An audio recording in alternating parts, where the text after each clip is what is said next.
Assalamualaikum warahmatullahi wabarakatuh.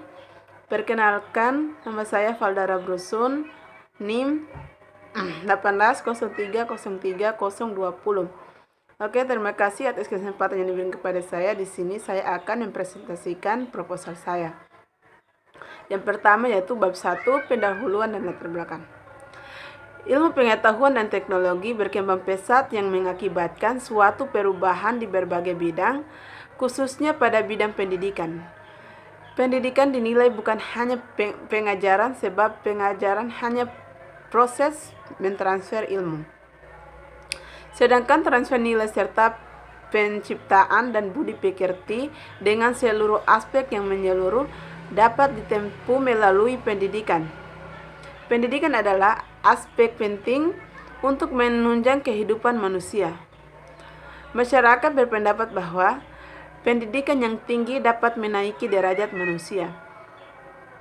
Dengan pendidikan yang tinggi, manusia mempunyai kesempatan untuk mendapatkan pekerjaan yang diinginkan.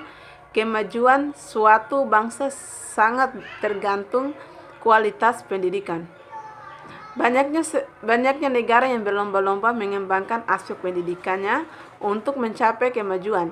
Negara dapat memperbaiki kualitas hidup dan sosial melalui pendidikan.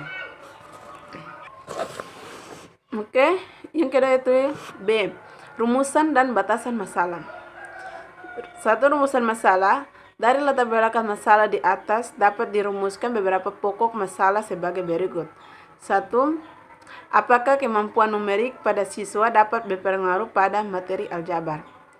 Yang 2. Bagaimana kemampuan numerik siswa pada materi aljabar di SMP?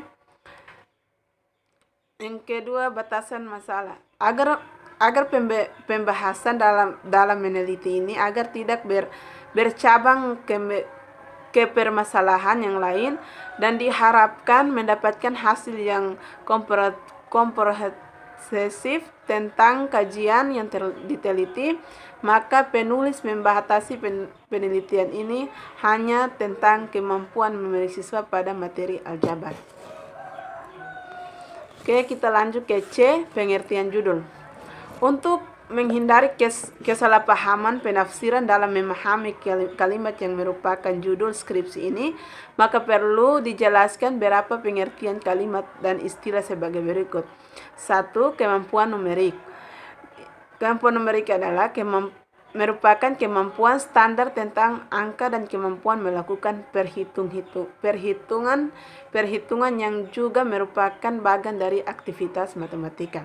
Yang kedua itu aljabar.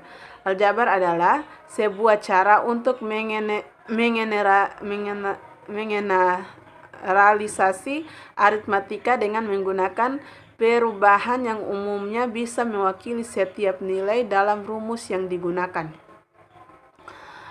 Oke, kita lanjut ke tujuan penelitian. Untuk mengetahui apakah kemampuan numerik siswa dapat berpengaruh pada materi aljabar. B. Untuk mengetahui bagaimana kemampuan numerik siswa pada materi aljabar di SMP.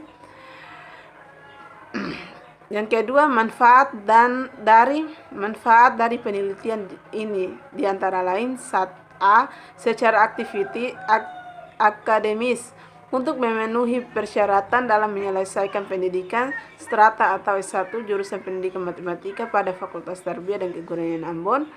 B. Secara teoritis, penelitian ini diharapkan dapat memberikan sumbangan ilmiah bagi ilmu pengetahuan tentang kemampuan numerik siswa pada materi aljabar.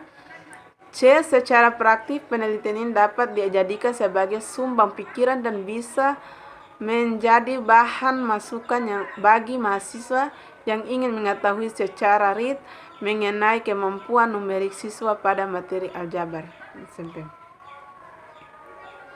Oke, kita lanjut ke bab 2, yaitu tinjauan pustaka.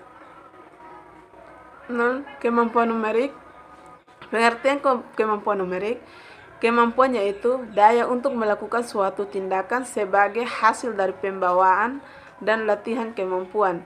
Merupakan suatu kesanggupan untuk keadaan dan kebutuhan yang baru. Numerik yaitu yang berwujud nomor, angka yang bersifat angka, sistem angka, dan statistik, atau data yang memerlukan pengolahannya yang cermat. Kemampuan numerik merupakan kemampuan standar tentang angka dan kemampuan melakukannya. Perhitungan-perhitungan yang juga merupakan bagian dari aktivitas matematika. Kemampuan numerik merupakan kemampuan khusus dalam menghitung, sehingga kemampuan numerik mempengaruhi kemampuan peserta didik dalam memahami dan menyelesaikan soal matematika. Yang terakhir yaitu bab 3, metodologi penelitian. Nah, pendekatan dan jenis penelitian. Pendekatan yang dilakukan dalam penelitian ini adalah pendekatan kualitatif. Artinya data yang dikumpulkan bukan merupakan angka-angka, melainkan data tersebut berasal dari hasil tes kemampuan berpikir, naskah wawancara, dan catatan lapangan.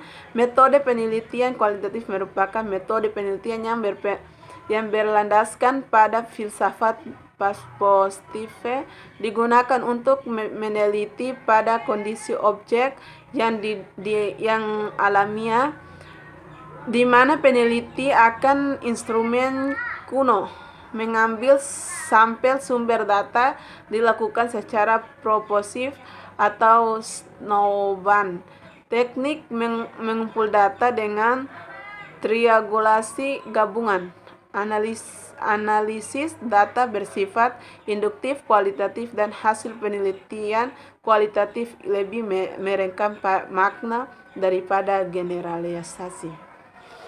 Oke, mungkin itu video singkat dari saya. Kurang dan lebihnya saya mohon maaf. Wassalamualaikum warahmatullahi wabarakatuh.